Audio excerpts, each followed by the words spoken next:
Assalamualaikum warahmatullahi wabarakatuh. Perkenalkan, nama saya Pascal Farizi dari kelas R6D dengan NPM 2018215000335. Pada kesempatan kali ini saya akan menjelaskan mengenai penelitian saya yang berjudul efektivitas metode pembelajaran cooperative learning terhadap hasil belajar bahasa Indonesia siswa kelas 9 SMP Negeri 106 Jakarta. Yang pertama ada bab 1, yaitu pendahuluan. Di pendahuluan ini terdapat latar belakang. Latar belakang penelitian saya yaitu yang pertama mengenai definisi pendidikan. Pendidikan adalah usaha sadar yang dilakukan pendidik dan siswa untuk mengembangkan potensi serta pengetahuan siswa melalui kegiatan bimbingan atau latihan bagi peranannya di masa mendatang. Dalam suatu pendidikan sangat erat dengan adanya siswa dan pendidik, sehingga terjadi suatu proses pembelajaran. Suatu keberhasilan pendidikan tidak lepas dari proses belajar di sekolah.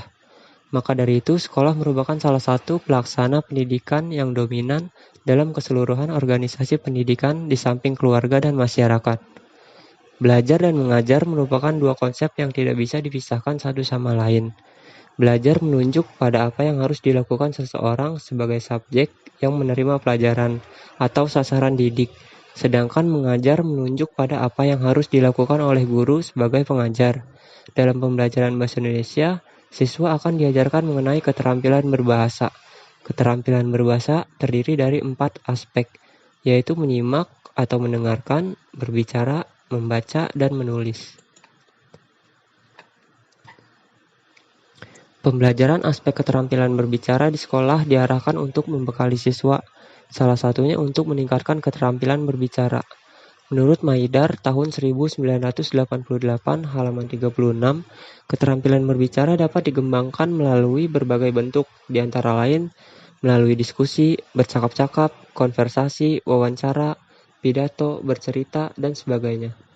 Jadi, diskusi merupakan salah satu ragam kegiatan berbicara.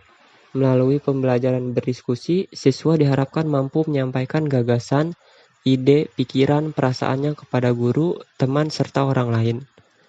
Dalam kegiatan diskusi di kelas, tidak semua siswa mampu mengungkapkan gagasan atau ide yang ada dalam pikiran mereka.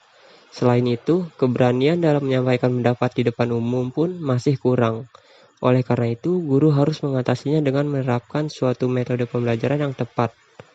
Karena cepat lambatnya pemahaman siswa terhadap bahan pelajaran tergantung oleh bagaimana cara guru itu menggunakan metode pengajaran.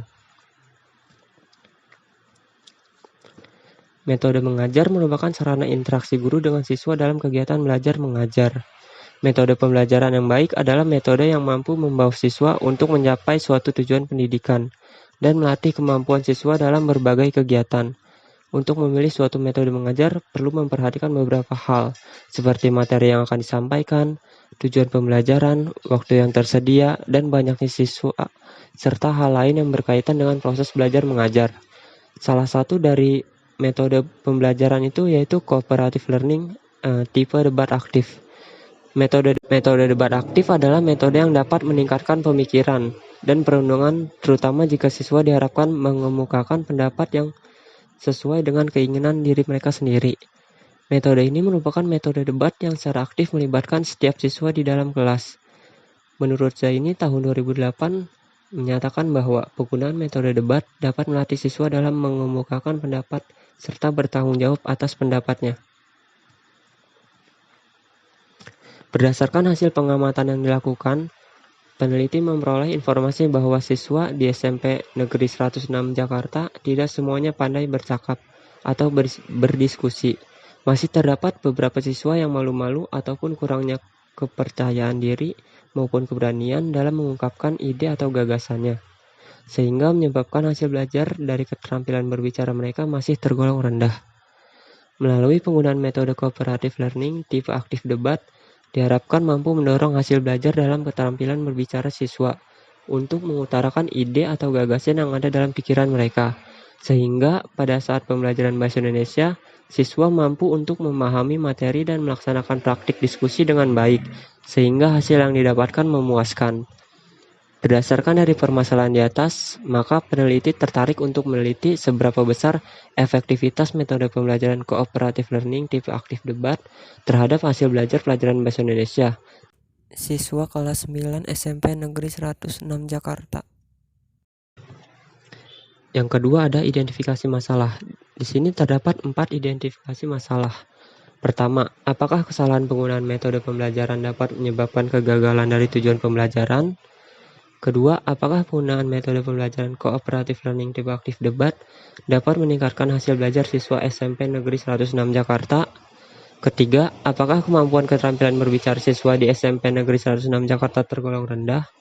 Keempat, apakah ada pengaruh penggunaan metode aktif debat terhadap keterampilan berbicara siswa sekolah menengah pertama 106 Jakarta? Yang ketiga ada batasan masalah. Berdasarkan identifikasi masalah, dapat diungkapkan bahwa topik penelitian ini mempunyai permasalahan yang luas, sehingga perlu adanya batasan agar permasalahan yang diteliti menjadi fokus. Permasalahan yang akan diungkapkan dalam penelitian ini adalah efektivitas metode pembelajaran cooperative learning tipe aktif debat terhadap keterampilan berbicara siswa kelas 9 SMP Negeri 106 Jakarta. Yang keempat ada rumusan masalah. Berdasarkan identifikasi dan batasan masalah, dapat dirumuskan masalah berikut. Apakah metode pembelajaran cooperative learning tipe aktif debat efektif dalam meningkatkan keterampilan berbicara siswa SMP Negeri 106 Jakarta? Yang kelima ada tujuan penelitian. Sesuai rumusan masalah di atas, tujuan penelitian ini adalah untuk mengetahui keefektifan metode pembelajaran cooperative learning tipe aktif debat dalam meningkatkan keterampilan berbicara siswa SMP Negeri 106 Jakarta. Di sini bab 2 terdapat landasan teori. Yang pertama ada metode kooperatif. Agus Suprijono tahun 2009 halaman 54 mengemukakan bahwa pembelajaran kooperatif adalah konsep yang lebih luas meliputi semua jenis kerja kelompok, termasuk bentuk-bentuk yang lebih dipimpin oleh guru atau diarahkan oleh guru. Secara umum, pembelajaran kooperatif dianggap lebih diarahkan oleh guru, di mana guru menetapkan tugas dan pertanyaan-pertanyaan serta menyediakan bahan-bahan dan informasi yang harus dirancang untuk membantu siswa menyelesaikan masalah yang dimaksudkan. Guru biasanya menetapkan bentuk ujian tertentu pada akhir tugas. Dari definisi di atas dapat ditarik kesimpulan bahwa pembelajaran kooperatif adalah model pembelajaran yang menempatkan siswa ke dalam bentuk kelompok-kelompok kecil untuk saling membantu dan bekerja sama mempelajari materi pelajaran agar belajar semua anggota maksimal. Selanjutnya ada metode aktif debat atau debat aktif. Menurut Hamalik tahun 2001 halaman 228 mengemukakan bahwa metode debat adalah cara belajar di mana guru menyediakan kesempatan kepada siswa untuk bertindak sebagai penantang mengenai pendapat atau pandangan tertentu bertalian dengan suatu topik yang ada. Menurut Hisham Zaini dan kawan-kawan tahun 2008 halaman 38, debat adalah metode yang dirancang untuk memecahkan masalah dari sudut pandang yang berbeda. Biasanya menghadirkan beberapa ahli sehingga memecahkan masalah dari sudut pandang keahlian mereka.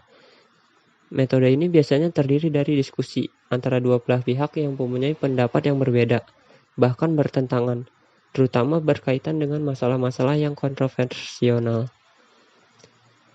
Menurut Mufidah tahun 2000 halaman 26 mengatakan bahwa debat adalah metode pembelajaran yang membagi siswa menjadi dua berhadapan untuk saling mempresentasikan materi yang dipelajari kemudian saling menanggapi bergantian. Metode aktif debat merupakan salah satu metode pembelajaran secara kooperatif. Pembelajaran kooperatif mendasarkan pada suatu ide bahwa siswa bekerja sama dalam belajar kelompok dan sekaligus masing-masing bertanggung jawab pada aktivitas belajar anggota kelompoknya, sehingga seluruh anggota kelompok dapat menguasai materi pelajaran dengan baik. Dalam metode aktif debat terdapat kelebihan dan kelemahannya. Kelebihan metode aktif debat antara lain, yang pertama dapat digunakan untuk mempertajam hasil. Kedua, dapat menyajikan kedua segi permasalahan. Ketiga, dapat membangkitkan analisis dari kelompok. Keempat, untuk menyampaikan fakta dari kedua sisi masalah. Kelima, dapat membangkitkan daya tarik.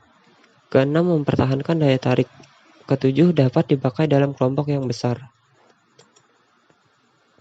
Kelemahan metode aktif debat di antara lain, yang pertama ada keinginan untuk menang mungkin terlalu besar. Kedua, mungkin anggota mendapat kesan yang salah tentang orang yang didebatkan. Ketiga, membatasi partisipasi kelompok kecuali diikuti diskusi.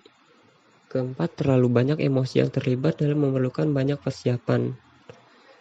Langkah-langkah penyajian metode debat aktif adalah sebagai berikut. Menurut Marsijo, tahun 1990, halaman 43. Pertama, guru harus menentukan tema atau topik yang akan diaktif debatkan terlebih dahulu kepada siswa. Kedua, kemudian dalam satu kelas, guru membagi dua kelompok yang terdiri dari kelompok pro dan kelompok kontra. Ketiga, siswa disuruh untuk mengerjakan sebuah uraian sederhana atau makalah dengan tema yang sudah ditentukan. Keempat, hasil uraian tersebut dipresentasikan dan dibacakan depan kelas oleh siswa untuk diaktif debatkan oleh kelompok tersebut. Kelima, di dalam presentasi ini siswa disuruh membaca uraiannya. Setelah selesai membaca uraian itu, guru menunjuk salah satu anggota kelompok pro untuk berbicara. Lalu saat itu ditanggapi dan dibalas oleh kelompok kontra. Demikian seterusnya sampai sebagian besar siswa bisa mengeluarkan pendapatnya. Keenam, kemudian sambil mengeluarkan pendapatnya, guru menulis inti atau ide-ide dari setiap pembicaraan, sampai sejumlah ide yang diharapkan oleh guru terpenuhi. Ketujuh, kemudian guru dapat menambahkan konsep atau ide yang belum terungkap. Akhirnya guru mengajak siswa untuk membuat kesimpulan tersebut yang sudah didebatkan. Hasil belajar. Hasil belajar merupakan bagian terpenting dalam pembelajaran. Nana Sujana tahun 2009 halaman 3 mendefinisikan hasil belajar siswa pada hakikatnya adalah perubahan tingkah laku sebagai hasil belajar dalam pengertian yang lebih luas, mencakup bidang kognitif, afektif, dan psikomotorik. Menurut Dimyati dan Mujiono tahun 2006 halaman 3-4 juga menyebutkan hasil belajar merupakan hasil dari suatu interaksi tindak belajar dan tindak mengajar. Dari sisi guru, tindak mengajar diakhiri dengan proses evaluasi. Dari sisi siswa, hasil belajar merupakan berakhirnya pengajaran. Sedangkan menurut Hamalik tahun 2007 halaman 30, hasil belajar adalah sebagai terjadinya perubahan tingkah laku pada diri seseorang yang dapat diamati dan diukur bentuk pengetahuan, sikap, dan keterampilannya. Perubahan tersebut dapat diartikan sebagai terjadinya peningkatan dan pengembangan yang lebih baik dari sebelumnya, dan yang tidak tahu menjadi tahu. Salah satu dari pencapaian hasil belajar adalah keterampilan berbicara siswa. Menurut Kartini tahun 1985 halaman 7, berbicara merupakan suatu peristiwa penyampaian maksud, gagasan, pikiran, perasaan seseorang kepada orang lain dengan menggunakan bahasa lisan sehingga maksud tersebut dipahami oleh orang lain. Menurut Tarigan tahun 2008 halaman 14, berbicara diartikan sebagai kemampuan mengucapkan bunyi-bunyi artikulasi atau kata untuk mengekspresikan atau menyatakan dan menyampaikan pikiran, gagasan, serta perasaan. Sedangkan berbicara menurut Mulgrave melalui Tarigan tahun 2008 halaman 16, berbicara merupakan sesuatu alat untuk mengkomunikasikan gagasan-gagasan yang disusun serta dikembangkan sesuai dengan kebutuhan sang pendengar atau penyimak.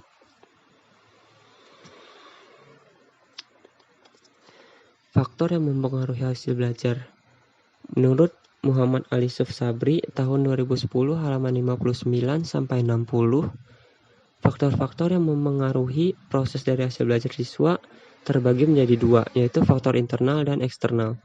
Faktor internal terdiri dari faktor fisiologis siswa seperti kondisi kesehatan, kebugaran fisik, serta kondisi panca inderanya, terutama penglihatan dan pendengaran. Yang kedua, faktor psikologis siswa, seperti minat, bakat, intelijensi, motivasi, dan kemampuan kognitif seperti kemampuan persepsi atau ingatan.